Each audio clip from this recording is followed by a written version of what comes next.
plant protein. The more diverse vegetables you're eating, the better. And I think one of the traps that people that are healthy eaters fall into is they think they're doing themselves a great service because they eat really well and they eat vegetables all week, but it's the same 3 or 4 vegetables. That, and I don't mean to make fun of anyone because I did it too until I opened my eyes to this. That's not like your body requires and designed to have a lot of different types of vegetables. So I would encourage you to, when you're in your grocery store, look around and find things that you've not cooked or try new things. It's especially from a vegetable standpoint. Fruits too, but even more importantly for vegetables. If you just did that one thing, you would improve your gut health. Really simple thing to do. Egg free? Let's hit no eggs. Yeah, I'm getting there. Fermented foods, right, can be super important. Again, that is not for everybody. So just, I'm giving tips, but just because I'm giving this list doesn't mean that you specifically should do every single thing on that list. They might not all work for you, right?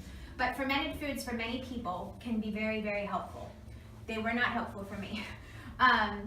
As a general rule of thumb, if you suspect that you have food sensitivities or issues that are causing some digestive problems, that's another thing we do testing for here sometimes, to test to see if you have food intolerance or issues. These are the 3 most prominent sources of allergies, right? The protein in dairy, the protein in wheat, and the protein in egg. I'm not sitting here telling you that you need to stop eating all of that. I'm just saying that if you suspect there's a gut, or you're here with gut issues, and you really want to try to get yourself healthy and figure things out, those are the 3 that I start with. And egg is usually last, but it's on the list. I hate to hear that because I love eggs. And I eat eggs, so I would probably start with the gluten and the dairy if you're thinking about that. But it could be other things. It could be a vegetable that for anyone else works, but for you, for some reason, your body's having trouble with it. Now, let me also say, like, if I'm working with somebody and we're talking about food sensitivities, right, and we find out that you've got a lot of food intolerance or sensitivities, that I would never tell you to stop eating that food, because the more diverse that you eat and the more foods that you eat, all foods are good. I mean, some foods are considered junk, but moderation. It might just be that point in time you can't tolerate the food, but the goal is always to get your digestive system functioning well so that you can eat all the things. Now, in many cases, if you have a severe gluten issue, you can do all the things, and you should just probably, for your health, stay away from gluten as much as possible. But you can get to the point where every once in a while, if you're out and you want to have you're at a great Italian restaurant, you want some crusty bread, you're at a healthy point, then go ahead and do it. Does that make sense? Okay. So when you say gluten-free, we should not eat bread?